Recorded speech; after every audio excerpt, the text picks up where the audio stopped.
isolamento social causado pela pandemia do Covid-19 trouxe um aumento significativo no uso de telas, como smartphone, tablets e computadores. Tais elementos foram inseridos na rotina escolar de crianças e adolescentes. Por este motivo, nós vamos conversar com a psicóloga e pedagoga Carla Silene para compreendermos quais os malefícios tais tecnologias trazem na vida de crianças e adolescentes. Carla, qual o impacto das telas no desenvolvimento infantil? Pronto, a gente pode pensar em diversos tipos de impactos. Primeiro, referente ao social. Então, quanto mais a criança fica exposta às telas, e quando a gente fala em telas, a gente pensa em celulares, em computador, em notebook. Então, quanto mais exposição a esse momento, elas ficam mais introvertidas e não interagem com os demais pares, que precisa ser natural neste momento. Então, a questão social, ela fica um pouco comprometida. Tem as questões também de sono.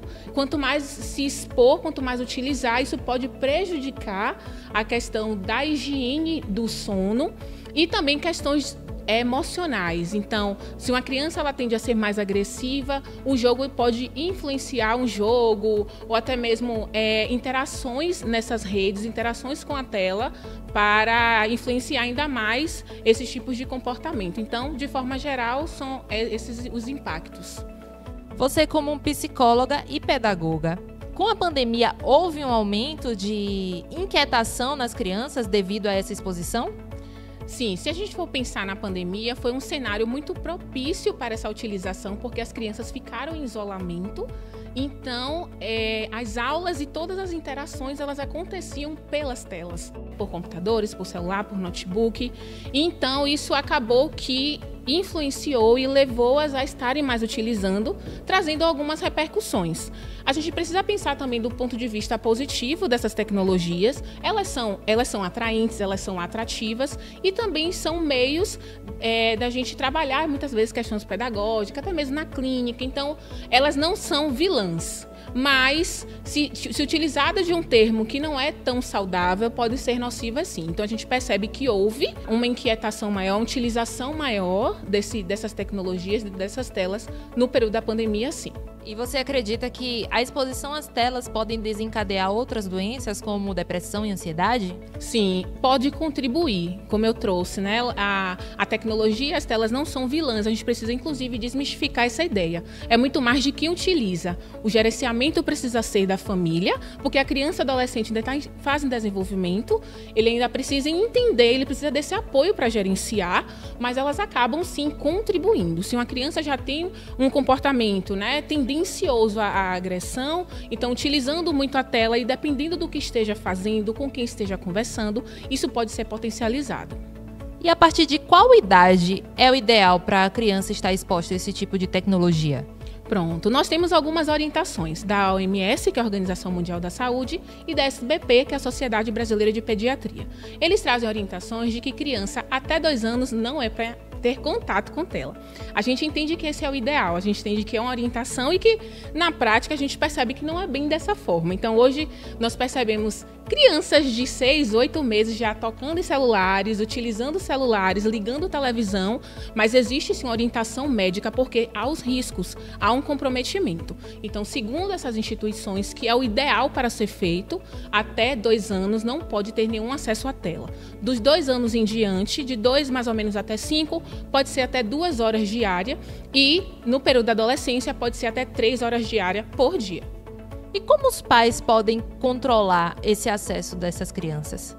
Primeiro precisa ter a questão do diálogo e o combinado. Então, como já faz parte, né, a tecnologia, o uso de tela já faz parte do nosso cotidiano, hoje, inclusive, existe uma Política Nacional de Educação Digital, que está incorporada à BNCC, que é um documento que rege a nossa educação hoje, onde na escola eles são orientados e são estimulados a utilizar a tecnologia. Então, a gente não pode tirar isso da nossa vida, mas a gente precisa gerenciar. Então, uma conversa, estabelecimento de limites, um contrato, vamos dizer assim, oral da família com essas crianças e adolescentes para esse uso diário da tecnologia. E também a supervisão, acompanhamento. Não adianta deixar, né, utilizar essas telas e não ter essa supervisão. Precisa estar acompanhando porque a gente sabe dos perigos da internet.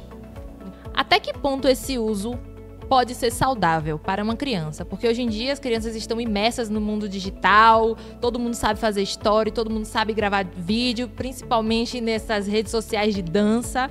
Então, até que ponto é benéfico para a criança e o adolescente? Pronto, excelente pergunta.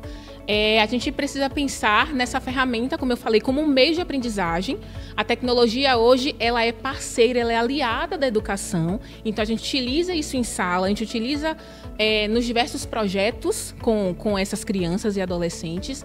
E a gente, para pensar no limite do que é saudável, é entender até que ponto isso não está interferindo na saúde mental. Não só na saúde mental, mas nas relações interpessoais. Então, uma criança hoje que a gente percebe que pode desenvolver uma habilidade através da internet. Então, muitas querem ser youtubers, querem ser digital influencers. Por quê? Por conta do contato com isso. Então, não há nenhum perigo nisso. O que a gente precisa ficar atento enquanto educadores e famílias é esse limite do uso.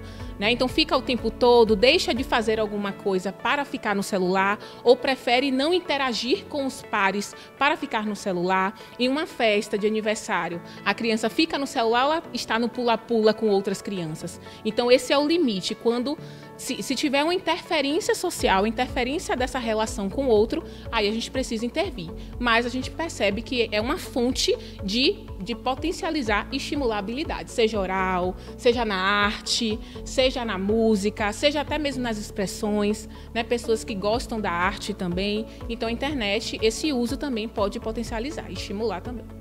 Então, os pais devem ficar sempre atentos e acompanhando sempre o que as crianças e adolescentes estão fazendo. Com certeza.